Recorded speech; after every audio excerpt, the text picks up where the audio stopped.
কোনো এক আপু কমেন্ট করেছেন, অর্থাৎ কোনো এক শুভাকাঙ্ক্ষী কমেন্ট করেছেন, মেয়েদের স্তন বড় এবং টাইট করার কোনো ঔষধ বা উপায় আছে কিনা। ধন্যবাদ আপু সুন্দর একটা কমেন্ট করার জন্য। আসলে দেশের এবং প্রবাসের ভাই বোনদের প্রতি সালাম। আসসালামু আলাইকুম। আমি প্রভাষক ডাক্তার রিক্তা পারভিন, হোমিওপ্যাথি এবং আয়ুর্বেদিক চিকিৎসক।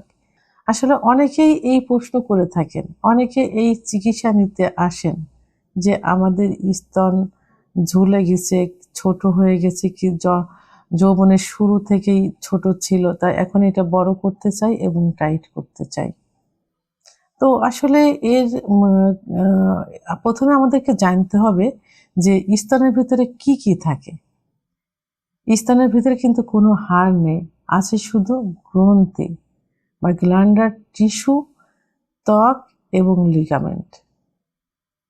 এই লিগামেন্ট বিভিন্ন কারণে কিন্তু লুজ হয়ে যায়। মহিলাদের বডিতে বিভিন্ন ধরনের হরমোন থাকে, এই হরমোনের তারতম্যের কারণে এটা হতে পারে এবং অনেকের ওজন খুব বেশি থাকে, আবার ওজন খুব কম থাকে। ওজন যদি বেশি থাকে এবং সেই ওজন যদি হুট করে কমাতে যাওয়া হয় বা নিয়ন্ত্রণ করা হয়, তাহলে কিন্তু এই স্তন ঝুলে যাবে। কারণ স্তন ভিতর যেহেতু কোনো হাড় নেই, তাহলে যখনই ওজন কমাতে যাবে, এর ভিতরে যে টিস্যুগুলো থাকে, যে ত্বকগুলো থাকে, এর ভিতরের যে গ্রন্থিগুলো থাকে, সেগুলো তো শুকাতে থাকে। তখন এই ত্বকগুলো কিন্তু কুঁচকে যায়, তখন কি হয়, স্তন ঝুলে যায়। আবার অনেকে এক্সারসাইজ করে, এক্সারসাইজ করার সময় যে এক্সারসাইজের ব্রা না পরে যে অন্য ব্রা পরা হয়, এর জন্যও কিন্তু স্তন কিন্তু ঝুলে যায়। আবার সঠিক ব্রা না পরার কারণে, বয়স সঙ্গে অ্যাডজাস্ট করে যদি ব্রা না পরা যায়, তাহলে স্তন কিন্তু ঝুলে যাবে। এরপর একটা মহিলা যখন মা হতে যায়, তখন মা হতে গেলে তার স্তনের ভিতরে যে দুধের সঞ্চার হয়, দুধ আসে, সেটা যতদিন বাচ্চা গর্ভে থাকে আস্তে আস্তে ডেভেলপ হতে থাকবে। বাচ্চা ডেলিভারির পর যে বাচ্চা বুকে দুধ পান করবে, তখন কিন্তু ওই 1 বছর পর্যন্ত, মানে ডেলিভারির পরে 1 বছর পর্যন্ত স্তন কিন্তু বড় থাকে। এরপরে যে আস্তে আস্তে স্তন দুধ কমতে থাকে, বাচ্চা আস্তে আস্তে দুধ খাওয়া ছেড়ে দিতে থাকে, তখন আবার আস্তে আস্তে শুকাতে থাকে। তখন কি হয়, স্তনগুলো আবার শুকিয়ে যায়, তখন স্তন ঝুলেও যায়, আবার ছোটও মনে হয়। তো আবার অনেকে ভুল কিছু এক্সারসাইজ করে, এই ভুল এক্সারসাইজের কারণেও কিন্তু স্তন ঝুলে যায়। তাহলে স্তন ঝুলে যাওয়ার পিছনে অনেক কারণ থাকে। আমি ওজনে যেটা প্রথমে বলেছি যে কোনো মেয়েদের দেখা যায় যে ওজন বেশি ছিল, সেটা আস্তে আস্তে ওজন কমে গেছে, ওজন কমে গেলে সবকিছুই যখন লস হবে, তাহলে স্তনের ভিতরের গ্রন্থিগুলো কিন্তু লস হতে থাকে, তখন চামড়াগুলো কুঁচকায় যায়। এবং ছোট হওয়ার কথা যেটা বলেছে যে স্তন বড় করতে চায়। এখন স্তন, এই যে কারণগুলো বললাম, এই কারণগুলোর কারণেও কিন্তু স্তন ছোট হয়।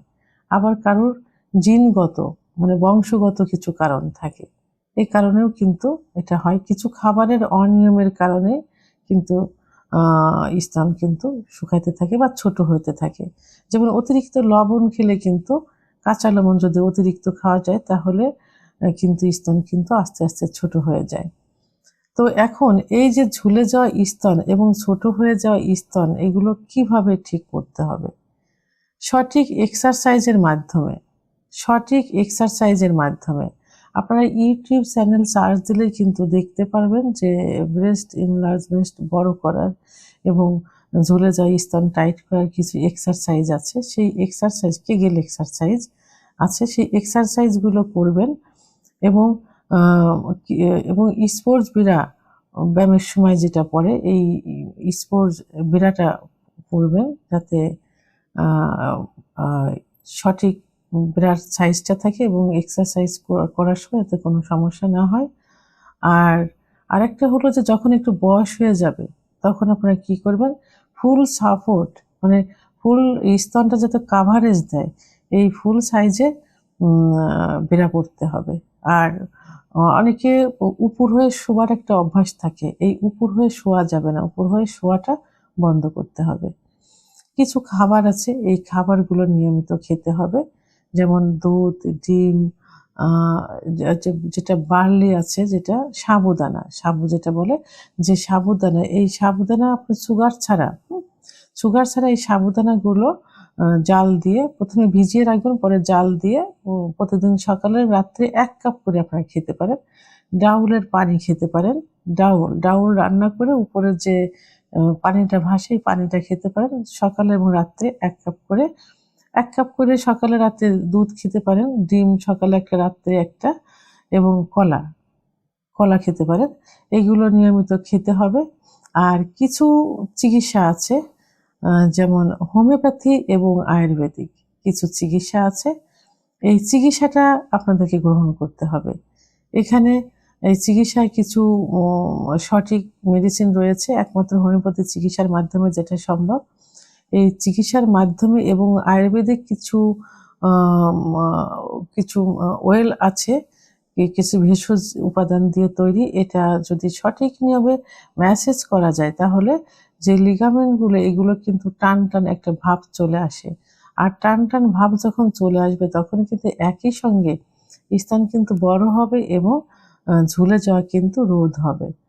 এবং আপনারা যখন কসমেটিক জাতীয় কোনো অলিভ অয়েল, লোশন ব্যবহার করেন তখন অলিভ অয়েল এবং লোশন সঠিক মাত্রায় সঠিকভাবে ঝুলে যাওয়া স্তনের নিচের থেকে উপরের দিকে ম্যাসেজ করতে হবে। প্রয়োজনে 2 হাত একটু গরম করে নিতে হবে, আগে ম্যাসেজ করে হাতে তেল নিয়ে সুন্দর করে ম্যাসেজ করে, হাতটা যখন গরম হবে তখন নিচের থেকে উপরে ম্যাসেজ করতে পারেন এবং লোশন ব্যবহার করার সময় ম্যাসেজ করবেন। 5-6 মিনিট ম্যাসেজ করলে হবে। তাই এই ম্যাসেজ করলে যে একটা টান ভাব আসবে তখন কিন্তু ঝুলে যাওয়াটা টাইট হবে এবং টাইট হলেই কিন্তু বড় ভাব দেখাবে। আর যাদের জন্মগত মানে বংশগত বা জিনগত সমস্যা থাকে, হরমোনাল সমস্যার কারণে হয়, যখন চিকিৎসা সেবা নিবেন, হোমিওপ্যাথি আয়ুর্বেদিক চিকিৎসা নিবেন, তখন চিকিৎসা সেবার মাধ্যমে সঠিক রোগ নির্ণয়কের পরীক্ষা নিরীক্ষার মাধ্যমে সঠিক হরমোনটা চেক আপ করার মাধ্যমে চিকিৎসা দিলে ইনশাল্লাহ এটা টাইট এবং বড় দুইটাই হয়ে যাবে। অনুমানে আমরা এই যে দৌড়াদৌড়ি করি যে স্তন বড় করব, বাজারে বিভিন্ন লোশন কিনতে পাওয়া যায়, যে লোশনগুলোতে কিন্তু অনেক সময় অনেক আর উপকারের থেকে ক্ষতিটাই কিন্তু বেশি হবে। লোমকূপের ভিতর দিয়ে ওটা ভিতরে যাবে, অনেক সময় দেখা যাবে যে স্তনে ক্যান্সার হতে পারে, লাম্প হতে পারে, বিভিন্ন সমস্যা হতে পারে।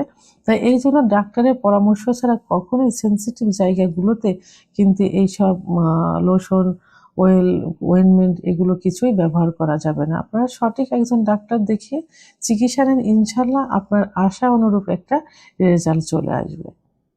ভিডিওটি সম্পর্কে যদি কোনো মতামত থেকে থাকে অবশ্যই কমেন্টসের মাধ্যমে জানাবেন। আর ভিডিওটি ভালো লাগলে লাইক, কমেন্ট, সাবস্ক্রাইব করে আমার সঙ্গে থাকুন। আল্লাহ হাফেজ।